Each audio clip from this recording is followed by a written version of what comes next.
I'm Caleb Kidd Coy, Epic Legacy Hero Builder, and I'd like to welcome you to Living Like a Bank.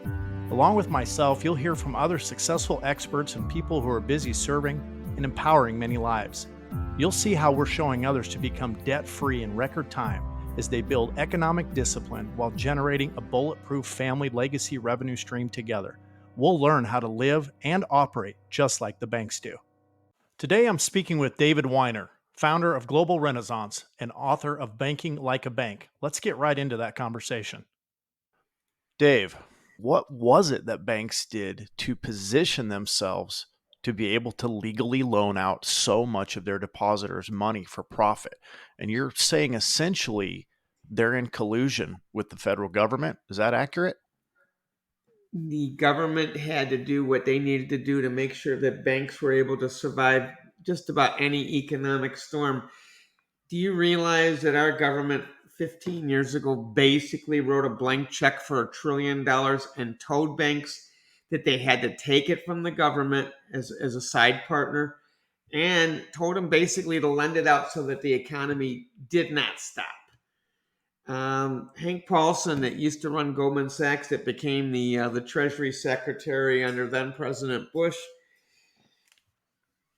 they did everything in their power to make sure that the banking world stayed in business and that our economy continued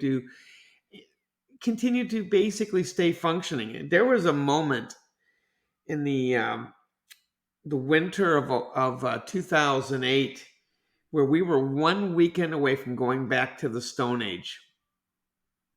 And people just didn't know that, how close it was, how bad it was.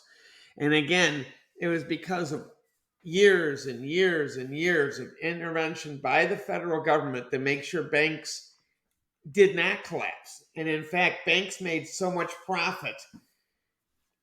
Nobody in their wildest mind could have ever envisioned what happened literally in the beginning of the millennium. However, to put it nicely, their solve was to make the banks bigger. Not only did they have a problem where they were unchecked and greedy, making way too much profits, their solution from the federal government was to make them into super bigger banks. I'll never understand that. But we are, like I said, we're in massive uncharted territory. However, if there was one thing as a consumer on the outside, one thing the banks did prove to us, Caleb,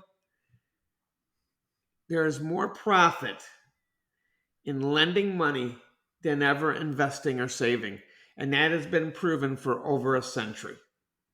Without a doubt, Dave.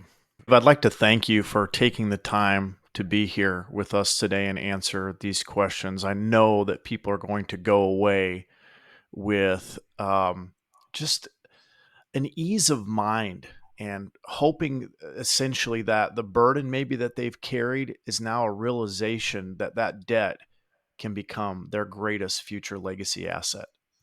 Thanks for tuning into the show. Please be sure you subscribe on YouTube or the podcast on anchor.fm and follow me on social media at Metalpreneur. If you're ready to talk about building your own bank, use the QR code or go to rebrand.ly/buildabank.